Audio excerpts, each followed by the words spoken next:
विद्यार्थियों, आज हम आपको हिंदी सुगम भारतीय कक्षा 8वीं की पहली इकाई का 6वां और प्रेमचंद्र जी चले गए। प्रेमचंद्र जी का नाम आपने सुना है। ये हिंदी साहित्य के प्रमुख नाटककार भी कह सकते हैं, उसे हम एकांकीकार भी कह सकते हैं। ये सुप्रसिद्ध कवि हैं, उसके बारे में आज हम जानकारी प्राप्त करेंगे। और प्रेमचंद्र जी चले गए, इसके लेखक का नाम है राम कुमार वर्मा। राम कुमार वर्मा प्रेमचंद्र जी के बारे में हमें यहाँ पर जानकारी देने वाले हैं। यह एक संस्मरण है। संस्मरण किसे कहते हैं, पहले आपको उसकी जानकारी होना जरूरी है। संस्मरण स्मृति के आधार पर किसी विषय पर अथवा किसी व्यक्ति पर लिखित आलेख संस्मरण कहलाता है। संस्मरण में कल्पना का कोई महत्व नहीं रहता, कल्पना का इसमें कोई महत्व नहीं रहता। ये सब क्या रहता है, प्रामाणिक रहता है। प्रामाणिक के आधार पर संस्मरण लिखा जाता है। पद्म श्री शर्मा को पहला लेखक माना जाता है जिन्होंने यह संस्मरण लिखा था। अब मैं आपको राम कुमार वर्मा का जीवन परिचय करवाती हूँ। राम कुमार वर्मा का जीवन परिचय इस प्रकार है। इनका जन्म 1905 मध्य प्रदेश सागर में इनका जन्म हुआ है। इनकी मृत्यु 1990 में हुई है। इनकी परिचय देखेंगे।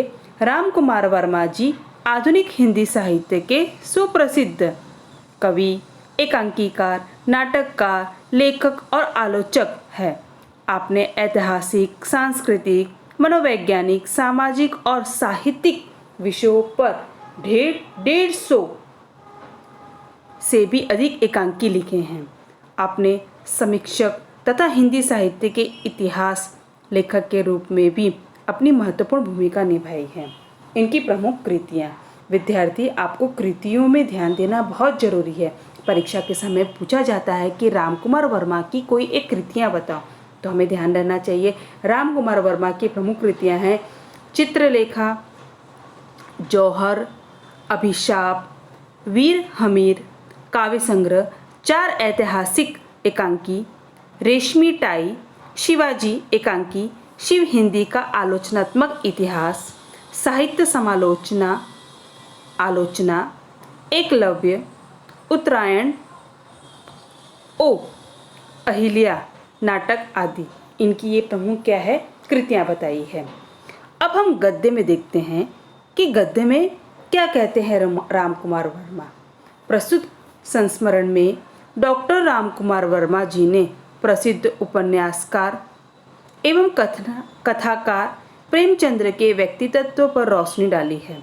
इस संस्मरण में प्रेमचंद्र जी की सरलता, सादगी, भोलेपन के दर्शन मिलते हैं।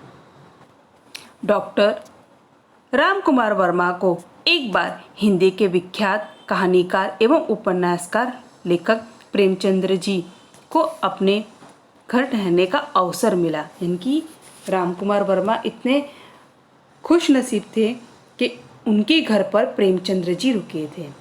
इस अवसर पर उन्होंने प्रेमचंद्र के व्यक्तित्व को करीब से देखने का मौका मिला। प्रस्तुत संस्मरण में लेखक ने उनके व्यक्तित्व पर प्रकाश डाला है, जिसमें प्रेमचंद्र जी की सरलता, सादगी तथा भोलेपन के हमें दर्शन मिलते हैं। अब यहाँ पर हम आगे देखेंगे राम कुमार वर्मा जी इस गद्य में क्या लिखते हैं। राम कुमार जी वर्मा जी कहते हैं, बचपन से ही रेलवे स्टेशन पर जाना मुझे अच्छा लगता है। बहुत से ऐसे व्यक्ति रहते हैं जिन्हें रेलवे स्टेशन पर जाना बहुत अच्छा लगता है। बात सन 1935 की है। मैं शाम के समय टहलने के लिए प्रयाग स्टेशन पर चला गया। तभी मैंने देखा कि तीसरे दर्जे के डिब्बे से एक सज्जन उतर रहे हैं और अपना बिस्तर स्वयं अपनी बगल में दबाए प्लेटफॉर्म पर आगे बढ़ रहे हैं। पास आने पर देखा कि वृद्ध यानी क्या रहता है, जो बूढ़े रहते हैं उसे हम यहाँ पर दिया है वृद्ध। वृद्ध किसे कहते हैं, जो बूढ़े व्यक्ति रहते हैं उसे हम क्या कहते हैं, वृद्ध कहते हैं। वृद्ध सज्जन और कोई नहीं, हिंदी के प्रसिद्ध यहाँ पर क्या यहाँ प्रसिद्ध बताया गया है। प्रसिद्ध किसे कहते हैं? जो बहुत अधिक मशहूर रहते हैं, जो जाने माने रहते हैं, उसे हम क्या कहते हैं? प्रसिद्ध। कहानी और उपन्यास लेखक प्रेमचंद्र जी है। और मैं आगे बढ़कर बोल उठा। जब यहाँ पर बोल उठा, यहाँ पर ये जो चिन्ह लगा हुआ है, ये जो चिन्ह लगा है, ये कौन सा चिन्ह है? इस चिन्ह को हम क्या कहेंगे? अर्धविराम। बापूजी, बापूजी के बाद एकदम से कौन सा चिन्ह आ गया हमारा? यहाँ पर हमारा चिन्ह आ गया विस्मादी बोधक चिन्ह। आप, अब ये कौन सा आ गया? प्रश्नवाचक चिन्ह। तो हमें यहाँ पर चिन्हों की भी जानकारी आपको मैं बताती जा रही हूँ। उन्होंने जोर से ठहाका लगाया। अब यहाँ पर ठहाका लगाए, ये भी हमारा क्या हो जाता है? एक मुहावरा हो जाता है। आगे ध्यान में, ठहाका का अर्थ आपको बताती हूँ। ठहाका का अर्थ रहता है यानी कि जोर की हंसी, यानी कि जोर से हंसना। और कहा, हाँ मैं, कहा के बाद हम रुके। कहाँ रुके? यहाँ पर। तो ये कौन सा विराम है? हमारा अल्प विराम। उनके अट्टहास से सारा स्टेशन गूंज उठा।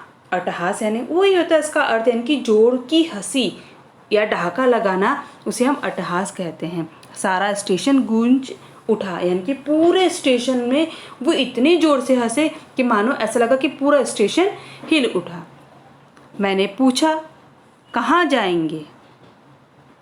उत्तर दिया, जहाँ तुम कहो। मैंने कहा, मेरे घर चलिए। उन्होंने उत्तर दिया, चलो। और बिना किसी तकल्लुफ़ यानी कि तकलीफ उठाना या शिष्टाचार, क्या होगा इसका अर्थ? तकल्लुफ़ का अर्थ होता है तकलीफ उठाना या शिष्टाचार। वे मेरे साथ पैदल मेरे घर चले आए। इतने बड़े साहित्यकार, वे इतने सरल और सौम्य है कि अपनी जीवन की सुविधा के लिए कोई भी उपकरण जुटाना नहीं चाहते। उनका अट्टहास इतना आकाशव्यापी, अब यहाँ पर बताया गया है आकाशव्यापी। आकाशव्यापी यानी कि आकाश भर में फैलने वाला। क्या है? आकाश भर में फैलने वाला है कि वातावरण का सारा विषाद उसमें घुल जाता है। यहाँ पर विषाद का अर्थ दिया है निराशा या उदासी। ये क्या हो जाती है? घुल जाती है। विद्यार्थियों, मैंने आपको एक पैराग्राफ यहाँ पर समझाया। परीक्षा के समय आपसे एक पैराग्राफ आपको दिया जाता है, गद्य दिया जाता है, और गद्य के माध्यम से आपसे प्रश्न के उत्तर पूछे जाते हैं। जैसे कि निम्नलिखित परिच्छेद पढ़कर सूचना के अनुसार कृतियाँ करिए। तो हमें इसको पढ़ना है और प्रश्न के उत्तर देना है। जैसे कि यहाँ पर पूछ सकते हैं कि कृति पूर्ण कीजिए। कृति पूर्ण कीजिए में पहला प्रश्न आपको पूछ सकता है, लेखक ने प्रयाग स्टेशन पर देखा। लेखक ने प्रयाग स्टेशन पर क्या देखा? इसमें से हमें इस पैराग्राफ को हमें अच्छे से पढ़ना है और हमें उत्तर ढूंढना है कि क्या देखा। तो यहाँ पर जैसे लिख सकते हैं कि स्टेशन पर तीसरे दर्जे के डिब्बे से एक सज्जन उतरे हुए। ठीक है, तो यहाँ पर हम देखेंगे कहाँ पर ऐसा दिया है कि स्टेशन तीसरे डब्बे। हाँ, अब हमें यहाँ पर देखना, यहाँ पर दिया है, ये दिया है तीसरे दर्जे दिया है, डिब्बे से एक सज्जन उतर गए। तो ये हो गया लेखक ने प्रयाग स्टेशन पर देखा। उसके बाद दूसरा क्या देखेंगे? उन्होंने अपना बिस्तर, अब हमें यहाँ पर देखना है कहाँ पर दिया है, तो वह हमें ढूंढना है कि उन्होंने अपना बिस्तर अपनी बगल में दबाए प्लेटफॉर्म पर आगे बढ़े। तो इस तरह से 2 पॉइंट करके हमें क्या लिखना है? इसका उत्तर लिखना है। दूसरा प्रश्न आपको पूछ सकता है प्रेमचंद्र की विशेषता। अब यहाँ पर हमें देना है प्रेमचंद्र की विशेषता क्या है, तो हमें इसमें ढूंढना है प्रेमचंद्र की क्या है। सबसे पहले हम क्या लिखेंगे? वो क्या है? प्रेमचंद्र जी बड़े साहित्यकार हैं, वे सरल और सौम्य हैं, आय धन में जीवन की सुविधाओं के लिए वे उपकरण में कोई भी उन्हें रुचि नहीं है। और क्या है, आकाशव्यापी अट्ठास। तो इस तरह से हम क्या करेंगे, ऐसे उनकी विशेषता ढूंढ के हमें लिखना है। ये हो गया। फिर आपको इसमें पूछा जाएगा कि ऐसे प्रश्न बनाइए जिनके उत्तर इस वजह से कि लेखक प्रेमचंद्र। तो हमें इसका प्रश्न बनाना है। तो आप क्या बना सकते हैं कि वृत्त संजन कौन थे, तो लिख सकते हैं वृत्त संजन लेखक प्रेमचंद्र थे। गूंज उठा, अब हम पढ़ाते हैं प्रेमचंद्र के अट्ठा से सारा स्टेशन क्या हो रहा था, प्रेमचंद्र के अट्ठा से सारा स्टेशन गूंज उठा। तो हम इस तरह से लिखेंगे। फिर आपको पूछा जाएगा कारण लिखो। प्रेमचंद्र जी प्रयाग आए थे, क्यों आए थे, आप लिखेंगे हिंदुस्तानी, जो भी है इसका कारण वो आपको पढ़ के आपको लिखना है। फिर आपको वृत्त का समानार्थी शब्द क्या होता है, तो वृत्त का समानार्थी शब्द होता है बूढ़ा। प्रसिद्ध का समानार्थी शब्द क्या होता है, प्रसिद्ध का समानार्थी शब्द होता है मशहूर। वार्षिक का समानार्थी शब्द होता है सालान। आरंभ का होता है शुरू। उसी तरह प्रत्यय आपको जोड़ के लिखना है, जैसे कि सज्जन, सज्जन में अगर हम ता जोड़ देंगे तो क्या हो जाएगा, सज्जनता। कहानीकार, तो कहानी हटा देंगे और कार जोड़ देंगे तो क्या हो जाएगा, कहानीकार। तो कार जो जोड़ेंगे हम कहानी में जोड़ देंगे तो ये क्या हो जाएगा, हमारा प्रत्यय हो जाएगा। यहाँ तक कि मैंने आपको एक परिच्छेद में आपको मैंने यहाँ तक ही समझा दिया है। इसमें आपको और प्रश्न पूछ सकता है, किसी से मिलने पर अथवा उससे बातचीत करते समय लोगों की विभिन्न आदतें विषय पर हमें अपने विचार लिखने। कई बार हम क्या करते हैं, अपने मित्रों से मिलते हैं और मित्रों से मिलते समय हम उनकी आदत और उनके व्यवहार के बारे में हम समझते हैं मगर हम बोलते नहीं। तो आप क्या कर सकते हो, उसके विचार लिख सकते हैं और आप अपने मित्र को भी उसके विचार बता सकते हैं। आगे क्या देखते हैं हम, वे हिंदुस्तान एकेडमी के वार्षिक अधिवेशन में भाग लेने के लिए प्रयाग आए थे। 11 बजे दिन से 3 बजे तक के वे उसमें सम्मिलित होते थे, किंतु प्रातःकाल से ही उनसे भेंट करने वालों का क्रम आरंभ हो जाता था, तो 11 बजे रात तक चलता रहता था। जब वे बोलने के लिए खड़े होते तो पहले वे एक कहा लगाते। कहा यानी कि डहाका यानी कि खिलखिलाकर हंसते। यहाँ पर मैंने आपको बताया है कहा लगाते। कहा यानी आपको पहले भी बताया, कहा यानी कि डहाका या खिलखिलाकर हंसना, जिससे श्रोतागण उन्हें सुनने के लिए और भी उत्सुक हो उठते। फिर कहते, आपसे कहूँ भी तो क्या कहूँ, और कहूँ तो यह कहूँ कि आप आँखों से काम लीजिए, कानों से नहीं। आप मुझे देखिए और पढ़िए, सुनिए मत।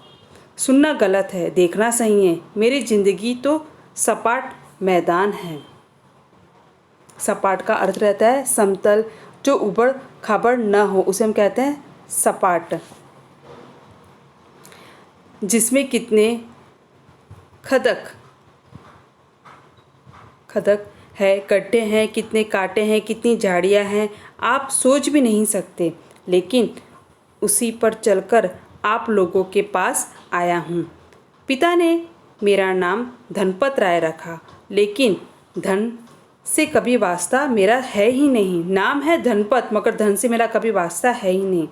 पढ़ते समय एक वकील साहब के लड़कों को पढ़ाता था। 5 रुपये मासिक मिल जाता था। 2 रुपये से अपना गुजारा करता था। 3 रुपये घर भेज देता था। उसी समय मैंने तिलस्म, होशरुबा और फिसाना आजाद पढ़ा था। कुछ होश आया तो उर्दू में लिखना शुरू किया। फिर अपने लोगों ने हिंदी में बुला लिया।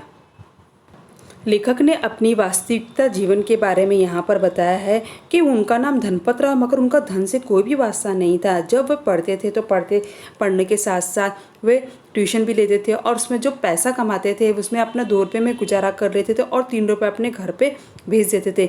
यहाँ पर कवि हमें बार बार एक ही शब्द कहते हैं कि हमें पढ़िए, सुनिए मत। यानी कि वह कहते थे सुनना गलत है, देखना सही है। यानी कि देखकर ही हमें कोई कृति करना चाहिए। यह हमें बार बार प्रेमचंद्र जी हमें समझाते हैं। एक विभाग में आपको मैंने यहाँ तक की जानकारी दी, दूसरे विभाग की जानकारी मैं आपको अगले सत्र में दूंगी। अगले जब हमारा विभाग का जब परेड होगा तब दूंगी। आगे